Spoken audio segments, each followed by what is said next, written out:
यदि विलयन में विलेय का वियोजन या संगुणन होता हो तो उसके अनुसंख्यक गुणधर्म है उनमें परिवर्तन आ जाता है। जैसे एसिटिक अम्ल है तो अम्लों का जो अणुभार होता है वो दुगुना हो जाता है।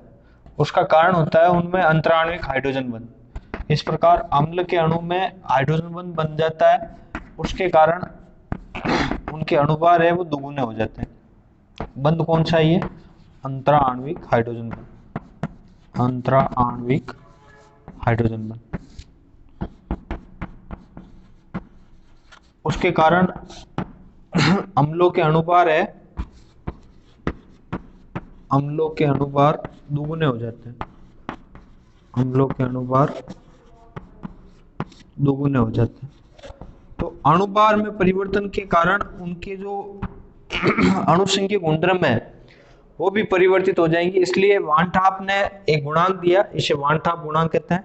वान ठाप गुणांक I बराबर अणुसंख्यक गुणधर्म का प्रेक्षित मान, अणुसंख्यक गुणधर्म का प्रेक्षित मान, प्रैक्टिकल वैल्यू, प्रेक्षित का मतलब होता है प्रैक्टिकल वैल्यू बटा अणुसंख्यक गुणधर्म का सैद्धांतिक मान। अणुसंख्यक गुणधर्म का सैद्धांतिक मान, प्रैक्टिकल अपॉन थ्योरेटिकल वैल्यू, सैद्धांतिक मान। आयोटा बराबर अणुसंख्यक गुणधर्म का प्रेक्षित मान बटा अणुसंख्यक गुणधर्म का सैद्धांतिक मान। I बराबर practical value upon theoretical value. अब ये क्यों दिया? क्योंकि यदि विलयन में विलेय का, अब यहाँ पे वियोजन, यहाँ पे संगुणन हो रहा है, मतलब दो अणु मिलकर के एक अणु बना रहे हैं। और यदि आपके वियोजन होता हो, वियोजन का मतलब होता है एक अणु टूट करके बहुत सारे अणुओं में जा रहा है, तो वहां पे अणुसंख्यक गुणधर्म परिवर्तित हो जाएंगे। उसके लिए वान ठाप ने गुणांक दिया, जिसे वान ठाप गुणांक आयोटा कहते हैं। वो कहता है अणुसंख्यक गुणधर्म की प्रैक्टिकल वैल्यू में थ्योरेटिकल वैल्यू का डिवाइडेशन करने पर वान ठाप गुणांक I आता है। अब वान ठाप गुणांक I बराबर अणुसंख्यक गुणधर्म कौन कौन से हैं? अणुसंख्यक गुणधर्म है del P upon del P वाष्पदाब में अवनमन का प्रेक्षित मान बटा वाष्पदाब अवनमन का सैद्धांतिक मान। क्वथनांक में उन्नयन डेल्टा टीबी बटा डेल्टा टीबी का प्रेक्षित मान बटा सैद्धांतिक मान। इसी प्रकार हिमांक में अवनमन डेल्टा टीएफ का प्रेक्षित मान बटा सैद्धांतिक मान, डेल्टा टीएफ का सैद्धांतिक मान। इसी प्रकार आपके परासरण दाब पाई का प्रेक्षित मान बटा परासरण दाब पाई का सैद्धांतिक मान। ठीक है, ये हो गए आपके अणुसंख्यक गुणधर्म I बराबर प्रेक्षित बटा सैद्धांतिक। अब यदि आपको पूछे कि वाष्प दाब अवनमन, वाष्प दाब अवनमन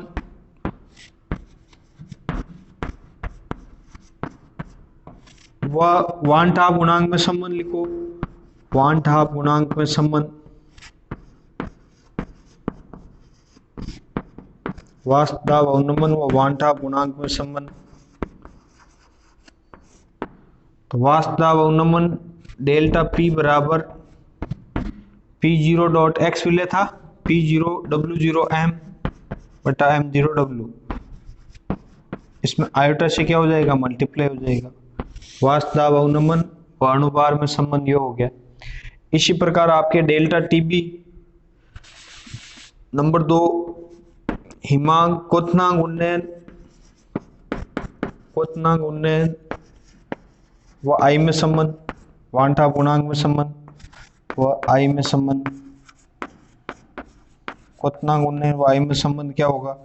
क्वथनांक उन्नयन व I में संबंध होगा डेल्टा टीबी बराबर 1000 केबी इंटू W0 बटा M0 इंटू कैपिटल W। ये होता है सूत्र, इसको किससे गुणा कर देंगे? आयोटा से गुणा कर देंगे। क्वथनांक उन्नयन व वान ठाप गुणांक I में संबंध। इसी प्रकार आपके नंबर 3 हिमांक अवनमन व वान ठाप गुणांक में संबंध, हिमांक अवनमन व वान ठाप गुणांक में संबंध, वान ठाप गुणांक में संबंध, हिमांक अवनमन व वान ठाप गुणांक में संबंध। तो हिमांक अवनमन और वान टाप गुणांक में क्या संबंध होगा?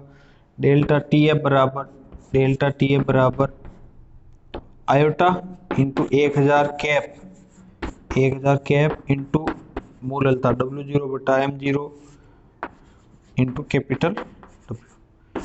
ठीक है, ये हो गया आपके हिमांक अवनमन और वान टाप गुणांक में संबंध। नंबर 4 है वास्तव अवनमन व वान टाप गुणांक में संबंध, क्वथनांक उन्नयन व वान टाप गुणांक में संबंध, हिमांक अवनमन और वान टाप गुणांक में संबंध, परासरण दाब व वान टाप गुणांक में संबंध, आई में संबंध। परासरण दाब व आई में संबंध क्या है? परासरण दाब व आई में संबंध होगा पाई बराबर आई आयोटा इंटू W0 RT बटा pi into V W0 RT into pi बटा V। ये इस प्रकार संबंध होगा पाई बराबर आयोटा इंटू W0 RT बटा पाई इंटू V। तो ये 4 संबंध हो गए आपके। तो आपको ये ध्यान में रखना है हिमांक अवनमन, आपको वास्तव अवनमन वान टाप गुणांक में संबंध, क्वथनांक उन्नयन व वान टाप गुणांक में संबंध, हिमांक अवनमन और वान टाप गुणांक में संबंध, परासरण दाब व वान टाप गुणांक में संबंध पूछे तो इस प्रकार आपको लिखना है पाई बराबर आई इंटू W0 RT बटा पाई इंटू V। ठीक है, तो ये वान टाप गुणांक और उनमें विभिन्न संबंध आए। अणुसंख्यक गुणधर्म में पूछे तो अणुसंख्यक गुणधर्म का प्रेक्षित मान बटा अणुसंख्यक गुणधर्म का सैद्धांतिक मान। यदि आपको अणुभार व वान टाप गुणांक में संबंध पूछे तो अणुभार इनवर्स में आ रहा है ना, तो अणुभार में उल्टा होता है, अणुभार का सैद्धांतिक मान बटा अणुभार का प्रायोगिक मान, ये इस प्रकार उल्टा होगा। पीटी आ रहा था उसमें सब में, पर यहाँ पे टीपी आएगा क्योंकि अणुभार है वो उल्टा आ रहा है ना, इसलिए वान टाप गुणांक में अणुभार में MT अब बटा MT फॉर क्या हो गया थ्योरेटिकल वैल्यू और P फॉर प्रैक्टिकल वैल्यू। अणुभार में जो प्रायोगिक सैद्धांतिक और प्रायोगिक उल्टा हो जाएगा। तो ये वान टाप गुणांक हुआ। वान टाप ने गुणांक क्यों दिया? क्योंकि विलयन में विलय का वियोजन या संगुणन होता हो। यदि 2 से 1 बनते हैं, डाइमर बन रहा है, तो ये संगुणन हो गया। यदि वान टाप गुणांक I का मान 1 आता है अणुसंख्यक गुणधर्म, तो ना तो वियोजन होगा ना संगुणन होगा। I का मान 1 से अधिक होगा तो वहां पे वियोजन होता है। क्या होता है? वियोजन होता है। और यदि I का मान 1 से कम है तो वहां पे क्या होगा? संगुणन होगा। आयोटा का मान 1 से अधिक है तो वियोजन होगा, 1 है तो आपके न वियोजन होगा न संगुणन होगा, 1 से अधिक 1 से कम आ रहा है तो संगुणन होगा। वान टाप गुणांक I बराबर अणुसंख्यक गुणधर्म का प्रेक्षित मान बटा अणुसंख्यक गुणधर्म का सैद्धांतिक मान, प्रैक्टिकल वैल्यू बटा थ्योरेटिकल वैल्यू। उसके आधार पर आपके 4 है वास्तव में उन्नमन डेल P बराबर I into P0 W0 M0 W, क्वथनांक उन्नयन डेल्टा TB बराबर 1000 KB इंटू W0 बटा M0 into capital W, delta TF बराबर 1000 KF इंटू W0 बटा M0 इंटू W, परासरण दाब पाई बराबर W0 RT बटा पाई इंटू V। इन सब में आयोटा से गुणा हो जाएगा। ये हुआ आपके वान टाप गुणांक, आयोटा व अणुसंख्यक गुणधर्म में संबंध। वान टाप गुणांक I तथा वियोजन की मात्रा अल्फा व संगुणन की मात्रा अल्फा में संबंध था आपके सिलेबस में, पर वो कोरोना के हिसाब से आपके सिलेबस में कम कर दिया है। वियोजन की मात्रा अल्फा व आयनन की मात्रा अल्फा में संबंध वान टाप गुणांक I में। तो अब आपके विलयन में आदर्श व अनादर्श विलयन आएगा, आदर्श ideal and non ideal solution, आदर्श विलयन व अनादर्श विलयन, आदर्श व अनादर्श विलयन। ठीक है, तो राउल्ट का मैंने जो नियम लिखा था, राउल्ट का नियम क्या था? राउल्ट का नियम क्या कहता है? राउल्ट का नियम कहता है वाष्प दाब में आपेक्षिक अवनमन विलय की मोल बिन के बराबर होता है। डेल P अपॉन P0 बराबर x विलय, वाष्प दाब में आपेक्षिक अवनमन विलय की मोल बिन के बराबर होता है। ये राउल्ट नियम। ठीक है, जो सभी ताप एवं दाब पर ऐसे विलयन, सभी विलयन जो ताप एवं दाब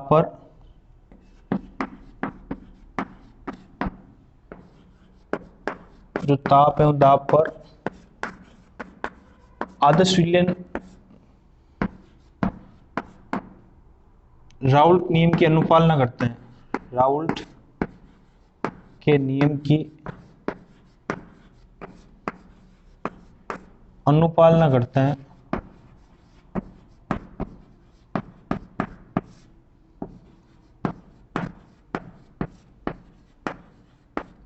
आदर्श विलयन कहलाता है।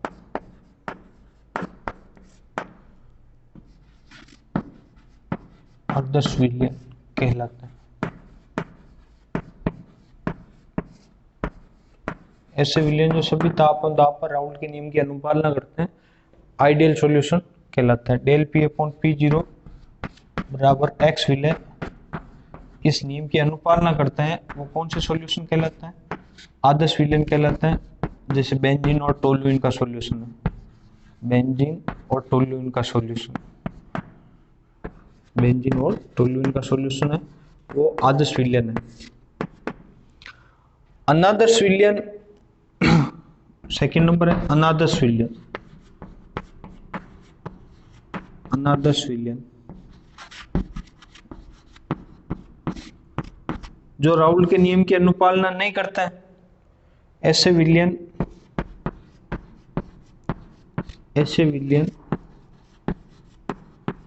जो राउल्ट के नियम की अनुपालना नहीं करता है, नियम की अनुपालना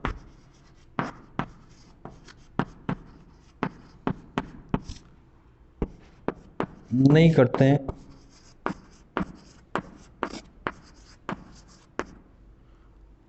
नॉन आइडियल सॉल्यूशन अनादर्श विलयन कहलाता है।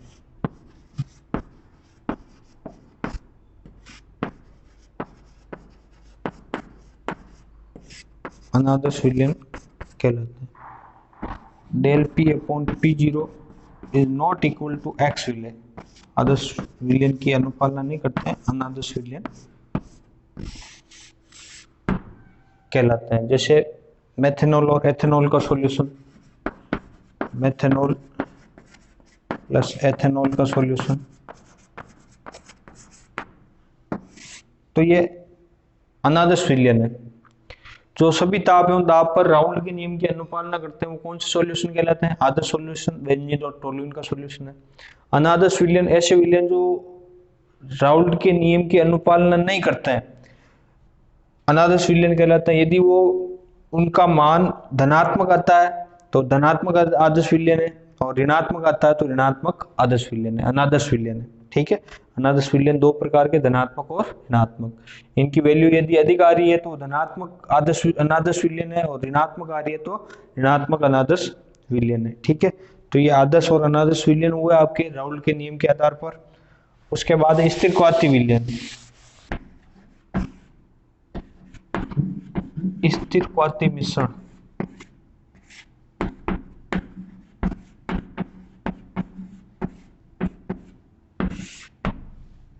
स्थिर क्वाती मिश्रण ऐसा मिश्रण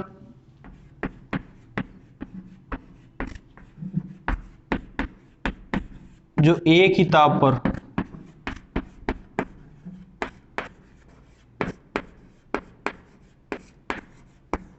उबलता हो,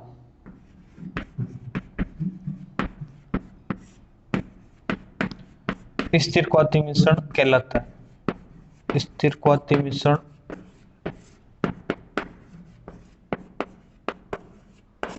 कहलाता है तथा इसे प्रभाजी आसवन के द्वारा पृथक नहीं कर सकते। स्थिर क्वाती मिश्रण को प्रभाजी आसवन द्वारा पृथक कर सकते हैं क्या? ये प्रश्न पूछा गया था। स्थिर क्वाती मिश्रण कैसे कहते हैं? ऐसा मिश्रण जो एक ही ताप पर उबलता हो स्थिर क्वाती मिश्रण कहलाता है तथा इसे प्रभाजी आसवन के द्वारा पृथक नहीं कर सकते। ये प्रभाजी आसवन है तो प्रभाजी आसवन में इस प्रकार का आपके है, और आपके मेथनॉल और एथेनॉल का सॉल्यूशन है, मेथनॉल और एथेनॉल उसका सॉल्यूशन है, स्थिर क्वाती मिश्रण है। तो इनका आप गर्म कर रहे हो, इनको क्या कर रहे हैं अपन गर्म कर रहे हैं, तो ये एक ही ताप पर इनकी वाष्प बन रही है, इनकी वाष्प है वो एक ही ताप पर बन रही है, तो इनको प्रभाजी आसवन के द्वारा आप पृथक नहीं कर सकते हैं, प्रभाजी आसवन के द्वारा पृथक नहीं कर सकते हैं। तो ऐसे मिश्रण को क्या कहते हैं? स्थिर क्वाती मिश्रण कहते हैं।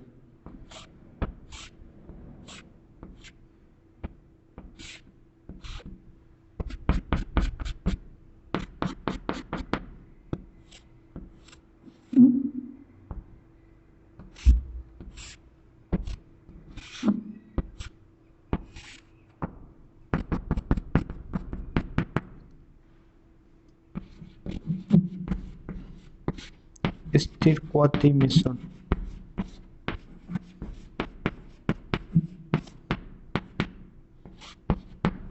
ठीक है, तो इन्हें प्रभाजी आसवन के द्वारा अपन पृथक नहीं कर सकते हैं। इसकी वाष्प है वो वाष्प साथ में बनेगी, वाष्प साथ में बनती है, साथ में बनती है।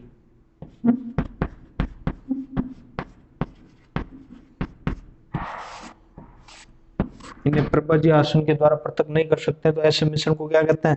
स्थिर क्वाती मिश्रण। ठीक है, आदर्श अनादर्श विलयन हो गया, राउल्ट के नियम की अनुपालना करे वो आदर्श विलयन, नहीं करे अनादर्श विलयन। स्थिर क्वाती मिश्रण ऐसा मिश्रण जिससे प्रभाजी आसवन के द्वारा एक ही ताप पर उबलता हो स्थिर क्वाती मिश्रण कहलाता है। इसे प्रभाजी आसवन के द्वारा पृथक नहीं कर सकते हैं। ठीक है, तो यह आपके स्थिर क्वाती मिश्रण हो गया, आदर्श अनादर्श विलयन हो गया। और वान ठाप गुणांक व अणुसंख्यक गुणधर्म में विभिन्न संबंध हो गए। अब वान ठाप गुणांक व अणुसंख्यक गुणधर्म का अणुसंख्यक गुणधर्म आयनन की मात्रा और संगुणन की मात्रा में संबंध था, वो आपके सिलेबस में से हटा दिया है। बाकी आपके मैंने इस विलयन वाले पार्ट में विलय विलय की परिभाषा, विभिन्न प्रकार के मात्रक, मात्रक में आपके कौन कौन से मात्रक आ गए थे? सांद्रता वाले मात्रक है तो आपके प्रतिशतता पढ़ाई थी, द्रव्यमान आयतन प्रतिशतता, और नंबर 2 द्रव्यमान आयतन आयतन प्रतिशतता, और द्रव्यमान प्रतिशतता W/W। फिर आपको मैंने मोलरता मोललता मोल भिन्न इनकी परिभाषा पढ़ाई, मोलरता मोललता मोल भिन्न,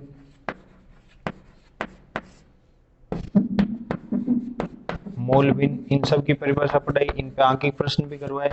उसके बाद मैंने आपको गैसों की द्रव में विलेयता, गैसों की द्रव में विलेयता, गैसों की द्रव में विलेयता है तो उसमें आपको अवशोषण गुणांक की परिभाषा पढ़ाई, हेनरी का नियम पढ़ाया, हेनरी का नियम, अवशोषण गुणांक की परिभाषा ये पढ़ाई, गैसों की द्रव में विलेयता, दाब बढ़ाने पर गैसों की द्रव में विलेयता बढ़ती है, हेनरी का नियम भी पढ़ाया। उसके बाद ठोसों की द्रव में विलेयता भी पढ़ाई, और उसके बाद अणुसंख्यक गुणधर्म आ गए थे। अणुसंख्यक गुणधर्म, चारों अणुसंख्यक गुणधर्म पढ़ाए। अणुसंख्यक गुणधर्म में कौन कौन से थे? चारों अणुसंख्यक गुणधर्म। वाष्प दाब में कमी हो रही है वो कैसे हो रही है उसका डायग्राम, क्वथनांक में वृद्धि हो रही है तो वो कैसे हो रही है उसका डायग्राम, हिमांक में कमी हो रही है तो वो कैसे हो रही है, और परासरण दाब, ये चारों अणुसंख्यक गुणधर्म हो गए। परासरण दाब, उसके बाद इन पे आंकिक प्रश्न भी आएंगे तो सूत्र भी आपको याद रखना है, इनके सबके सूत्र याद रखना है। ठीक है, डायरेक्ट। और उसके बाद मैंने आपको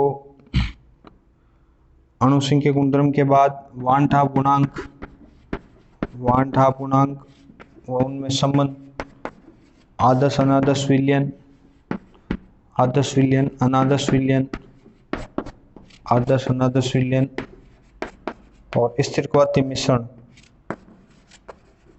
स्थिर क्वाती मिश्रण, उनके बारे में अध्ययन किया। इसी के साथ ये आपका पाठ है वो समाप्त हुआ, पाठ संख्या 2 विलयन। ठीक है, आपको भी वापस तैयार करना, इसी प्रकार याद करना। धन्यवाद।